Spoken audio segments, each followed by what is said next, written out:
Welcome to another deep dive. Today, we're going to kind of take you on a journey through the life and death of Zdzisław Beksiński, a Polish artist whose work often feels like a glimpse into another more unsettling reality.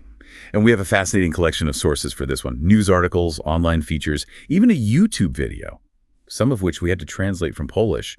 And let me tell you, this story is one you won't soon forget. What's fascinating here is this idea that Beksiński's life seemed to be touched by a sort of curse, a series of tragedies that mirrored the darkness he explored in his art. We'll see if that holds up as we go through the details, but it's a chilling thought, isn't it? Absolutely. It's like he was drawing these grim prophecies that in some strange way came true. So who was Zdzisław Beksiński? I mean, for those of us who maybe have encountered his work before, what kind of art are we talking about? Well, his most famous works are these incredibly detailed oil paintings, often on hardboard, filled with skeletal figures, decaying landscapes, and this overarching sense of doom. Imagine a world stripped down to its bare bones, where everything is in a state of decay, and there's this constant feeling of unease, like something terrible is about to happen. Okay, so not exactly cheerful stuff.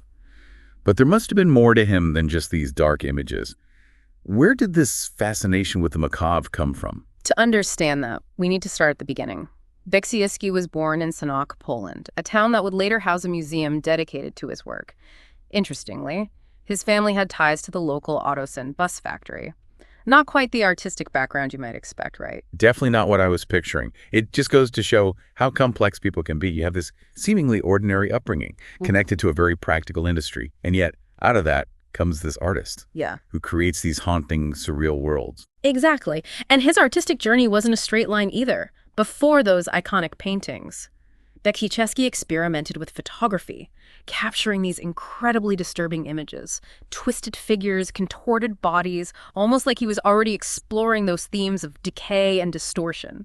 I've seen some of those early photographs, and they're definitely not for the faint of heart. But you can see the seeds of what would become his signature style. So how did he go from those early photographs to the oil paintings he's known for?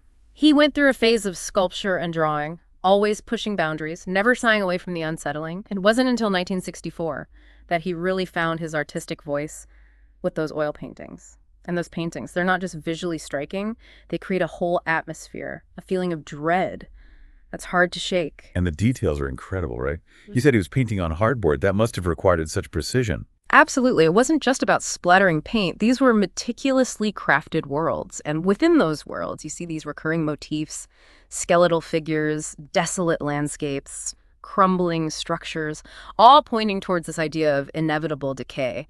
It's almost like he was trying to visually represent some fundamental truth about the human condition, our own mortality. But even as he was exploring these dark themes, his personal life was about to take a devastating turn.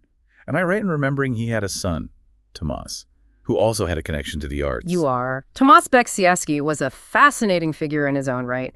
He was a well-known radio personality, a music journalist, even a film translator. He worked on some huge films like James Bond and Silence of the Lambs. Imagine that. Wow, he seems to have had this successful, almost charmed life. I read somewhere that he even survived a plane crash. He did, which makes what happened next even more tragic. Despite all that outward success, Tomasz struggled with inner demons. He battled depression for years, and ultimately, on Christmas Eve of 1999, he took his own life. That must have been devastating for Zdzisław, to lose his son, especially in such a way. It was a turning point. Zdzisław had already lost his wife, Sophia, a year earlier. And now, with Tomasz gone, he retreated even further into himself. He became increasingly isolated.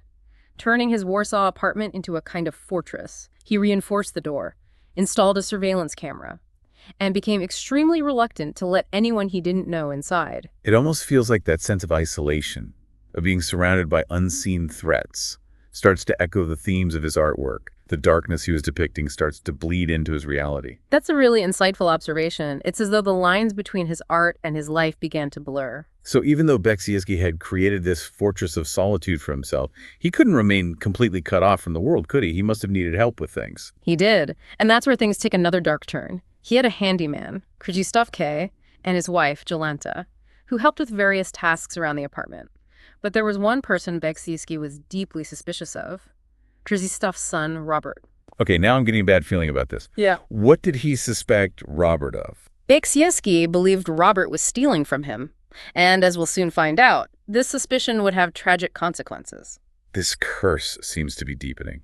Where do we go from here? Let's talk about the fateful night of February 21st, 2005. Krzysztof had been trying to call Beksiński, but there was no answer. His calls went straight to voicemail, which was unusual. As the hours ticked by, Krzysztof's worry turned to genuine concern. Something wasn't right. So what did you do? He decided to go to the apartment, along with Beksiński's brother-in-law. They knocked repeatedly, but there was no response from inside. The silence was deafening, and that's when they decided to force their way in. Oh no, I think I know where this is going. They found a weak spot in the wall, a section made of plasterboard, and broke through. Inside, the apartment was eerily still. They called out Beksiński's name, but there was no answer. They searched room after room, each one empty, until they finally reached the enclosed balcony. What did they find? On the balcony, lying in a pool of blood, was the body of Zdzisław Beksiński. He had been brutally murdered. It's hard to imagine the shock and horror of that discovery. Beksiński, the artist who had spent his life confronting death in his work, had now become a victim of it in the most brutal way. It was a chilling end to a life that had already seen so much darkness, and the details of the crime scene only added to the unsettling nature of it all. What do you mean? Beksiński was found dressed in just a t-shirt and shorts. This suggested he had let his killer in willingly. It wasn't a random break-in. This was someone he knew, someone he trusted enough to open his door to. That just makes this whole thing even more disturbing. He had created this fortress to protect himself, and yet it seems the threat came from within his own circle. Exactly. And the brutality of the attack only heightened the sense of unease. Beksiński had been stabbed multiple times. It wasn't just a robbery gone wrong. This was a personal attack, fueled by rage. It's like something out of one of his paintings. The violence he depicted in his art suddenly becoming real. The police immediately launched a full-scale investigation. The apartment was meticulously searched for clues, and theories began to circulate. Was it a crazed fan? A jealous rival? Some even speculated that Beksiński, obsessed with death as he was, might have orchestrated his own demise. That seems pretty far-fetched, considering the circumstances. It does. And the police quickly dismissed that theory as they began to uncover the truth. And the truth, as we alluded to earlier, was far more mundane and perhaps even more tragic. You're talking about Robert, the handyman's son. Yes. Robert was apprehended within days, and under questioning, he confessed to the murder. So Beksiński's suspicions about Robert were right all along. What was the motive? Was it revenge? Did he want to steal Beksiński's art? Surprisingly, no. The truth was far more straightforward. And in a way, even more heartbreaking. Robert had a gambling problem. He was deeply in debt and was being threatened by loan sharks, desperate for money. He went to Beksiński that night, hoping to borrow enough to pay off his debts. He thought Beksiński would just give him the money. It seems so. He probably thought that, as a wealthy artist. Beksiński wouldn't miss a few thousand zloty. But it didn't go as planned, obviously. No. According to Robert's confession, he initially tried to trick Beksiński, claiming that his father, Krzysztof, was downstairs and would be up shortly. Once inside, he pleaded with Beksiński for the money, explaining his dire situation. But Beksiński refused. I can imagine how tense that moment must have been. Absolutely, and things escalated quickly. Robert, desperate and feeling cornered, snapped. He grabbed a knife he had brought with him, an old scout's blade, and attacked Beksiński, stabbing him repeatedly. So it wasn't a premeditated murder. That's debatable. Robert claims he didn't go to the apartment intending to kill Beksiński, but the fact that he brought a weapon with him suggests a level of preparedness for violence. It's hard to believe that this young man, someone who Beksiński had tried to help in the past, could commit such a brutal act. It speaks to the power of desperation, the way it can warp our judgment and drive us to do things we never thought ourselves capable of, and tragically. It also highlights the recurring theme of betrayal in Beksiński's life, the way those he let into his inner circle ultimately caused him the most pain. That's like that sense of distrust, that fear of the outside world, which he depicted in his art, and which drove him to isolate himself, was ultimately justified. Exactly. The darkness he portrayed in his paintings seemed to find its way into his reality, even as he tried to shut it out. What happened to Robert after the murder? He panicked, covered in blood. He called his cousin, Łukasz, who had been waiting outside, into the apartment. They tried to clean up the scene, even dragging Beksiński's body to the balcony.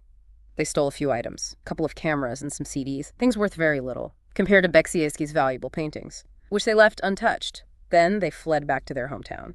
It sounds like a desperate attempt to cover their tracks, Yeah. but not a very effective one. No, it wasn't. They were apprehended quickly, and both confessed to their involvement in the crime.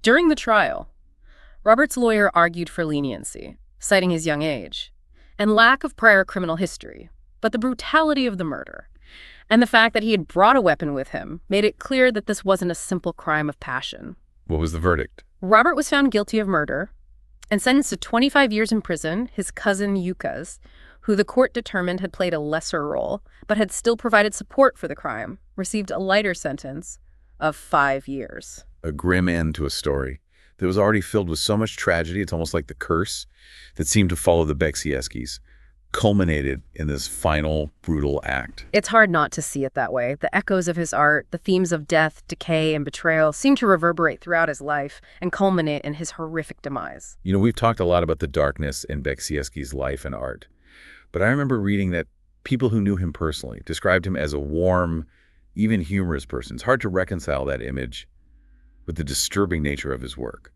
That's one of the things that makes Beksiński such a fascinating figure.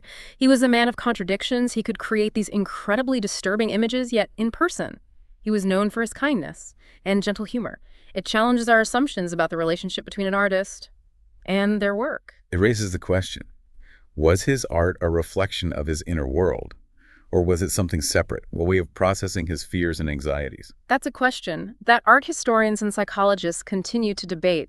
Was his fascination with death a way of confronting his own mortality? Or did it, in some strange way, draw tragedy to him? Or was it, as some believe, simply a series of unfortunate events, a cruel twist of fate that had nothing to do with his art? It's hard to say for sure, but one thing is certain. The darkness he explored in his paintings seems to have manifested in his life in a very real and tragic way. And perhaps that's part of what makes his story so compelling. It forces us to confront the uncomfortable truth that even in the midst of beauty and creativity, darkness can lurk, and sometimes it can consume us entirely. It's a story that stays with you, that's for sure. We've been talking about Zdzisław Beksiński, the Polish artist whose life and death seem intertwined with the dark, disturbing themes of his artwork. It's almost like he was living in one of his own paintings, surrounded by this sense of impending doom. It's hard to shake that feeling, isn't it? And the way his life ended, murdered in his own home by someone he knew, it just adds another layer of tragedy to this whole curse narrative. We left off talking about the aftermath of the murder. Robert and his cousin Łukasz had tried to cover up the crime, but they were quickly apprehended. What happened next? What was the legal fallout? Well, the trial brought to light even more unsettling details. Apparently, while on the way to Beksiński's apartment that night, Robert had actually said to Łukasz, "I'm going to off Beksiński if you didn't get the money." He said that so casually.